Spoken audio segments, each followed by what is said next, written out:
आप बिहार की बात करें तो यहाँ के भी एक कद्दावर नेता थे शहाबुद्दीन साहब, उनकी हत्या हुई। उसके बाद यूपी में आप देखें अतीक अहमद की हत्या हुई और अभी मुख्तार अंसारी की हत्या की खबर आई है। किसी समाज को अगर ख़त्म करना हो तो कहा जाता है उसके अंदर से शिक्षा छीन लीजिए, उसकी ज़बान छीन लीजिए, उसकी सियासी हिस्सेदारी छीन लीजिए। देखिए ये दुर्भाग्य है।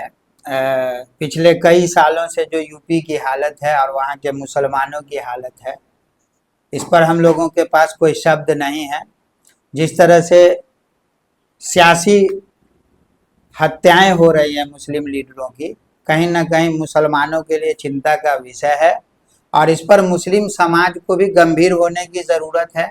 और जो नाम के मुसलमान जिस सेकुलर पार्टी से जुड़े हुए हैं उसको ज़्यादा इस पर गंभीर होना चाहिए कि आज जो है जिस तरह से यूपी में हत्याएं हो रही हैं सियासी तौर पे। पहले आप बिहार की बात करें तो यहाँ के भी एक कद्दावर नेता थे शहाबुद्दीन साहब, उनकी हत्या हुई।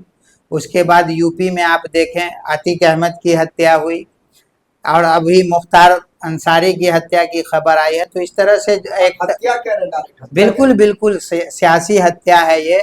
आप देखें कि इन लोगों को जेल में रहने के बाद भी जो इलाज होनी चाहिए, जो सुविधाएं मिलनी चाहिए वो नहीं मिलती है, परिवार के लोगों को मिलने नहीं दिया जाता है।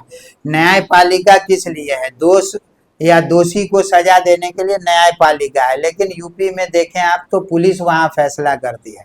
ये काफी चिंता का विषय है और दुर्भाग्य भी है। भारत जैसे संवैधानिक देश में, लोकतांत्रिक देश में एक खास समुदाय के लोगों को टारगेट करके मारा जा रहा है।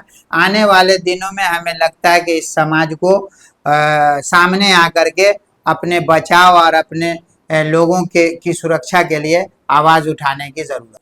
बिल्कुल बिल्कुल, अब लाइव मर्डर हो रहा है। आप अतीक अहमद की हत्या को देखिए कि टीवी पे लाइव चलाया गया और जिस तरह से पुलिस सुरक्षा के बीच गोली मारी गई सर में, तो ये सियासी हत्याएं ही हैं। मुस्लिम समाज जो देश की दूसरी सबसे बड़ी आबादी है, आज सियासी तौर पे अपाहज है, इसके लोग नहीं हैं कह सकते हैं। बल्कि ये मैं डंके की चोट पे कहता हूँ कि भारत की जो सियासी पार्टियां हैं सभी का मिशन एक है कि भारत के मुसलमानों को दूसरे दर्जे का नागरिक बना करके रखा जाए, इनके लोग असेंबली पार्लियामेंट तक नहीं पहुंचे, ताकि ये बर्मा के जैसे मुसलमान बना करके भारत के मुसलमानों को भी रखने का काम करेंगे।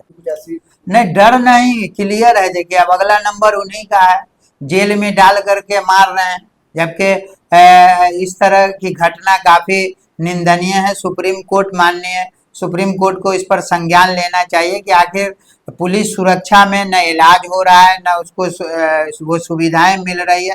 आजम खान को देखिए आप, लगातार सांसद रहे, एमएलए रहे, उनकी पत्नी जेल में, बेटा जेल में। ये कैसा न्याय तंत्र है कि सिर्फ मुस्लिम समुदाय के लीडरों को जेल में डाल रहे हैं फिर मार रहे हैं? तो इस पर जो है काफी मुस्लिम समाज को गंभीर होना होगा। माफिया का टैग लगा हुआ है, अतीक अहमद साहब कहिए आप, मुख्तार अंसारी, दोनों पर माफिया का टैग।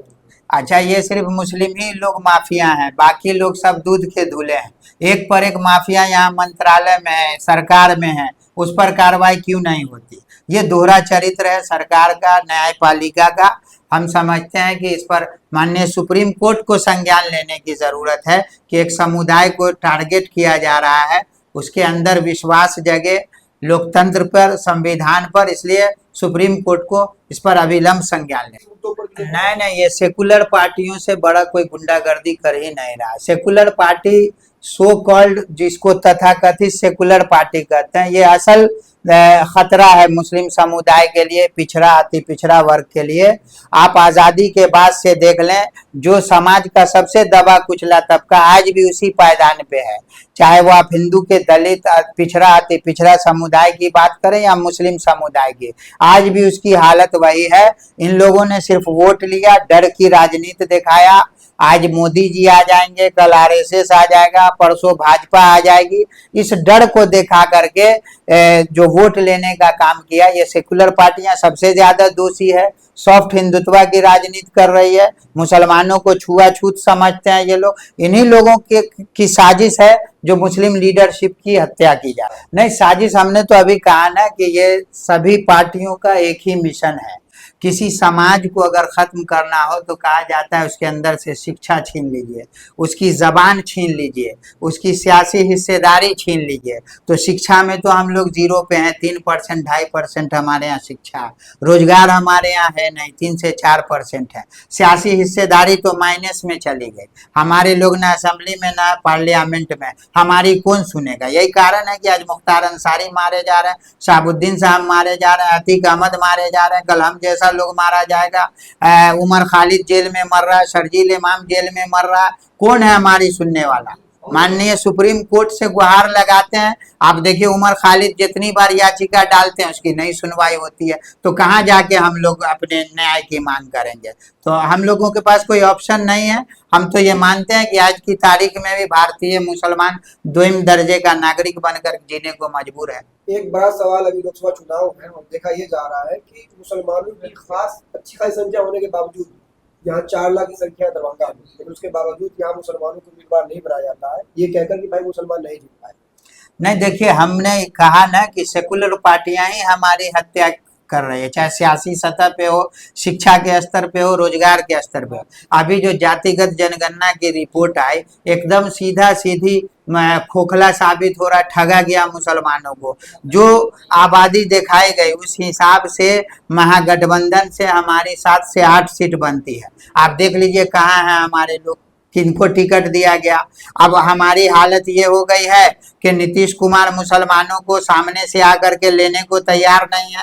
राजद ये समझती है, कांग्रेस ये समझती है कि जाएंगे कहाँ, ये मोदी जी के डर से हमको वोट देंगे। तो हमारे यहाँ साफ छुछंदर वाली हालत हो गई है कि न उगलते बन रहा है न निगलते बन रहा है। और यही इसी का फायदा ये लालू जी और एंड कंपनी उठा रहे हैं कि हमसे सिर्फ वोट ले रहे हैं, हमें सियासी हिस्सेदारी नहीं देना चाहते हैं। इस दरभंगा सीट पर 4 लाख तकरीबन मुसलमान वोटर्स हैं। अगर यहाँ भी मुसलमान कैंडिडेट नहीं तो फिर कहाँ तो मुसलमान नहीं, हमेशा से देखिए यहाँ से 4 बार अली अशरफ फातमी सांसद रहे हैं। आप समझिए ये दरभंगा और मधुबनी मुस्लिम बाहुल क्षेत्र है, जहाँ से दरभंगा से भी एमपी मुसलमान हुआ करते थे और मधुबनी से भी। ये दुर्भाग्य है और हम समझते हैं कि दुर्भाग्य अब सिर्फ मुसलमानों के लिए नहीं है। अब तो हम जूता भी खा रहे हैं नमाज में, लाइव मर्डर भी हो रहा है। तो अब हमारे पास रास्ता नहीं है। हमारे पास ना रंग से परहेज है ना पार्टी से परहेज है।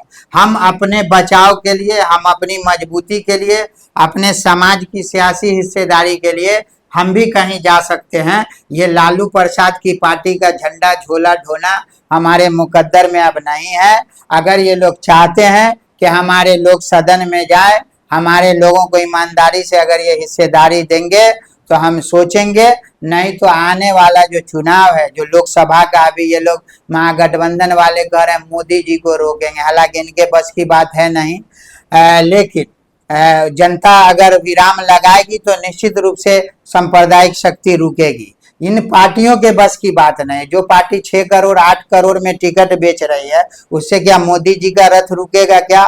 मोदी जी का एक खुला संदेश है। आप देखिए दरभंगा जैसी जगह से एक अदना सा कार्यकर्ता को वो राज्यसभा भेजते हैं, लेकिन आप लालू जी के दरबार में जाइए, जब तक 10 करोड़ नहीं दीजिएगा टिकट पक्का नहीं होगा।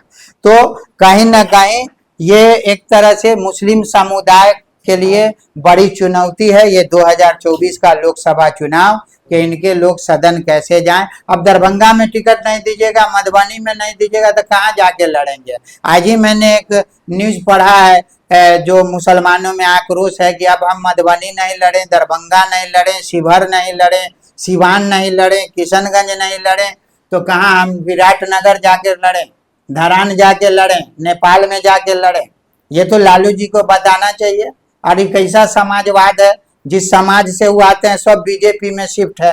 और लालू जी का इतिहास है, अगर हमारी उम्र को इन लोगों ने कम आंका है तो मैं बताता हूँ, लालू यादव से बड़ा ठग पूरे भारत के इतिहास में कोई नहीं रहा।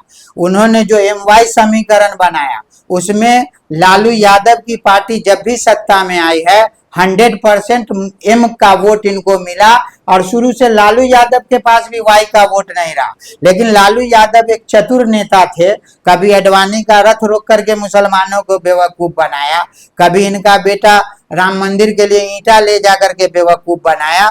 लेकिन इनका जो यादव समाज है वो कभी इनके साथ नहीं रहा पूरी तरीके से। ये मुसलमानों के वोट से जीतते रहे और लालू यादव बैलेंस करते रहे कि MY समीकरण हमारा है। अब मुसलमान इस बात को बखूबी समझ गया है कि हमारे साथ ये सेकुलर पार्टी और खास करके लालू यादव छल करते रहे।